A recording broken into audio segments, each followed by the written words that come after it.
दोस्तों, अगर आपको भी ऐसा कहा जाए कि आप किसी काम को करके रातों रात अमीर बन सकते हैं, तो बिना कोई दूसरा ख्याल आए आप उस काम को करने के लिए तैयार हो जाएंगे, क्योंकि हम सभी को पैसे चाहिए और उसमें कोई गलत बात नहीं है और इसमें कोई दो राय नहीं है कि आपने रातों रात अमीर बनने के सारे एग्जाम्पल्स जरूर पढ़े होंगे और उन्हें अप्लाई करने की कोशिश भी की होगी। जैसा कि आप क्रिप्टो करेंसी के बारे में तो जानते ही होंगे कि इससे कई लोग रातों रात अमीर बन गए और उन्होंने इतना ज्यादा पैसा कमा लिया कि वह इससे जीवन भर खुश रह सकते हैं। और आपको ये बहुत ज्यादा इंटरेस्टिंग भी लग रहा होगा कि अगर ऐसा हो पाता है तो क्यों ना आप भी वो काम करें और दूसरे लोगों की तरह आप भी रातों रात अमीर बन जाएं। पर क्या आप जानते हैं कि इसके चक्कर में कई लोग बर्बाद भी हुए हैं? जी हाँ, आप बिल्कुल सही सुन रहे हैं। तो दोस्तों, आज हम लेकर आए हैं इसी टॉपिक पर आधारित एक इंटरेस्टिंग वीडियो। आज की इस वीडियो में हम आपको एक ऐसे व्यक्ति के बारे में बताने वाले हैं जिन्होंने क्रिप्टो करेंसी की वजह से अपनी सारी संपत्ति गंवा दी और रातों रात सड़क पर आ गए। तो चलिए दोस्तों, बिना देरी किए शुरू करते हैं आज का ये वीडियो। और ये वीडियो काफी इंटरेस्टिंग होने वाला है, इसलिए हमारे साथ एंड तक बने रहिएगा और इसका कोई भी पार्ट मिस ना करें।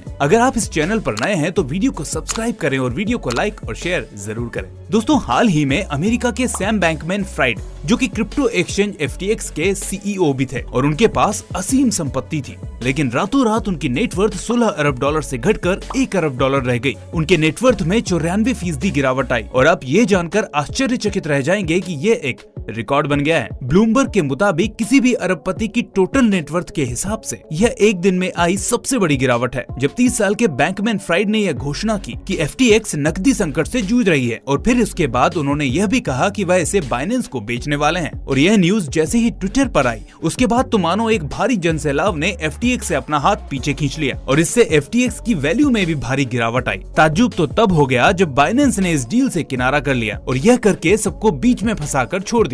FTX में बैंकमैन-फ्राइड की 55% हिस्सेदारी है। दुनिया के सबसे बड़े क्रिप्टो करेंसी एक्सचेंज बाइनेंस का कहना है कि ड्यू डिलिजेंस के बाद उसने इस डील को स्वीकार नहीं करने का फैसला लिया है और उसने यह भी कहा कि ऐसी रिपोर्ट्स आ रही हैं कि FTX ने कस्टमर फंड का दुरुपयोग किया है। वाकई में ये सारी बातें तो किसी को पता नहीं थी और यह जानने के बाद इतना बड़ा घमासान हो गया। FTX की फाइनेंशियल हेल्थ को लेकर कस्टम में अफरा तफरी फैल गई और महज 3 दिन में लोगों ने 6 अरब डॉलर निकाल लिए। मीडिया रिपोर्ट्स के मुताबिक US securities and exchange commission ACC इस मामले की जांच कर रही है और यह काफी ज्यादा हाई लेवल का मामला बनता जा रहा है। दोस्तों, यह बात तो आप जानते ही होंगे कि शेयरों में उतार चढ़ाव से दुनिया के अमीर लोगों की नेटवर्थ में भारी बदलाव आता रहता है, लेकिन टोटल नेटवर्थ के हिसाब से यह एक दिन में सबसे बड़ी गिरावट है। मानो रातों रात सड़क पर आ जाने वाली बात किसी ने सच ही कही है। अब आप खुद सोच सकते हैं कि सिर्फ एक हफ्ते पहले बैंकमैन-फ्राइड की नेटवर्थ करीब 16 अरब डॉलर थी। FTX में उनकी हिस्सेदारी की वैल्यू 6.2 अरब डॉलर थी। इसी तरह crypto trading house Alameda research में उनकी हिस्सेदारी की कीमत करीब 7.4 अरब डॉलर थी और फिर उसी हफ्ते मंगलवार को गिरावट के बाद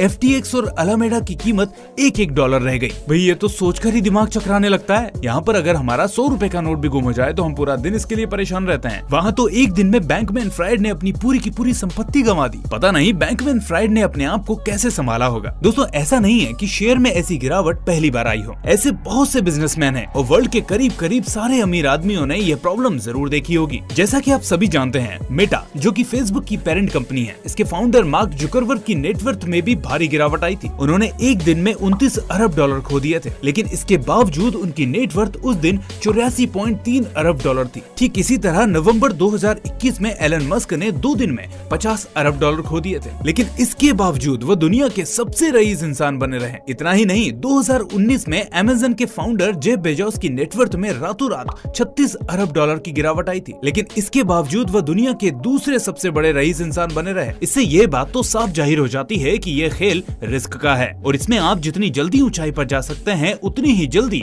आप नीचे भी आ सकते हैं। तो आपको दोनों ही परिस्थिति के लिए तैयार रहना होगा और ऐसा नहीं है कि आप एक बार ऊपर चले गए तो ऊपर ही बने रहेंगे या फिर आप नीचे हैं तो आप ऊपर नहीं जा सकते। दोनों ही बहुत ज्यादा अनप्रेडिक्टेबल है, कभी भी कुछ भी हो सकता है। बस आपको इसके लिए तैयार रहना होगा। तो दोस्तों, आज आपने यह जान लिया कि कैसे कोई आदमी रातों रात सड़क पर आ सकता है और शेयर मार्केट कितना रिस्क भरा खेल है। इसमें फूंक फूंक कर कदम रखने चाहिए। दोस्तों, आज की वीडियो में बस इतना ही। अगर आप भी किसी टॉपिक पर वीडियो चाहते हैं तो नीचे कमेंट सेक्शन में जरूर बताएं और अगर आप इस चैनल पर नए हैं तो हमारे चैनल नॉलेज सीरीज हिंदी को सब्सक्राइब कर लें और वीडियो को लाइक और शेयर जरूर करें। मिलते हैं अगले ऐसे ही इंटरेस्टिंग वीडियो के साथ। तब तक के लिए थैंक्स फॉर वॉचिंग।